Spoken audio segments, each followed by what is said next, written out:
8-10টা সাঁকোর সাথে তার যে খুব বেশি পার্থক্য ছিল তা না, পার্থক্য বেশ কয়েকটা ছিলও বটে। সেটা হচ্ছে এক একটা বা দুইটা বাঁশ দিয়ে ওটা তৈরি করা হয়নি, পাশাপাশি বেশ কয়েকটা বাঁশ দিয়ে তৈরি করা হয়েছে।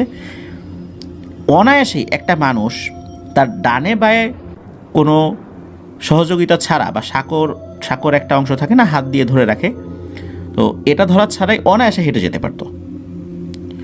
আর ওখানে আগে একটা বাঁশের সাঁকো ছিল না, ওখানে ছিল একটা কংক্রিটের পুল।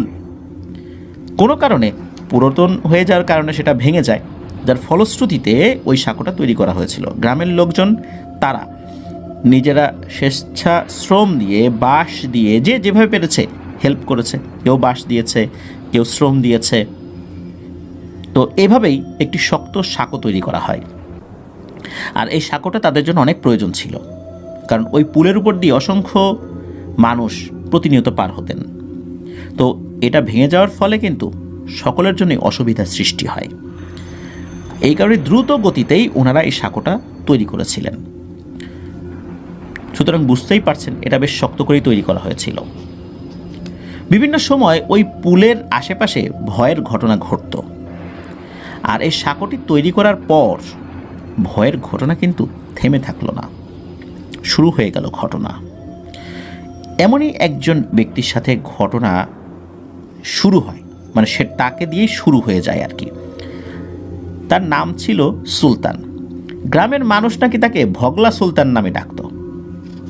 কেন তার নামের আগে এই ধরনের বিশেষণ যোগ করা হয়েছিল এটা অবশ্য তাহমিদ ভাই বলতে পারেন নাই।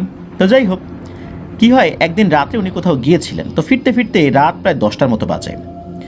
ঘটনার সময়কাল আজ থেকে প্রায় 50 বছর আগে, তার মানে 1974 সাল বা 75 সাল এরকম হবে আশেপাশের সময় আর কি। তো ওই সময়ের প্রেক্ষাপটে এই তেলিগাতি গ্রামে তো বিদ্যুতের কথা চিন্তাই করা যায় না। আর গ্রামের 100 জনের 100 জনই কৃষিকাজের সাথে জড়িত ছিলেন।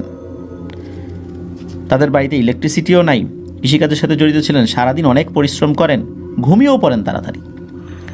সুতরাং বুঝতেই পারছেন রাত 10টা মানে কিন্তু অনেক রাত ওই সময়ের প্রেক্ষাপটে। তো এই যে সুলতান সাহেব, উনি তো ওই সাঁকোর কাছে চলে আসছেন, সাঁকোর উপর উঠেও গেছেন। আর সাঁকোটা তো একদম নতুন পাকাপোক্ত করে তৈরি করা। তো উনি বেশ আনন্দের সাথেই সাঁকো পার হচ্ছেন। তো সাঁকোর যখন একদম মাঝ বরাবর উনি এসেছেন, হঠাৎ করে উনি ফিল করেন সাঁকোটা ভেঙে যাচ্ছে। বাঁশটাস ভেঙে উনি একদম পানির ভিতরে পড়ে গেলেন। তো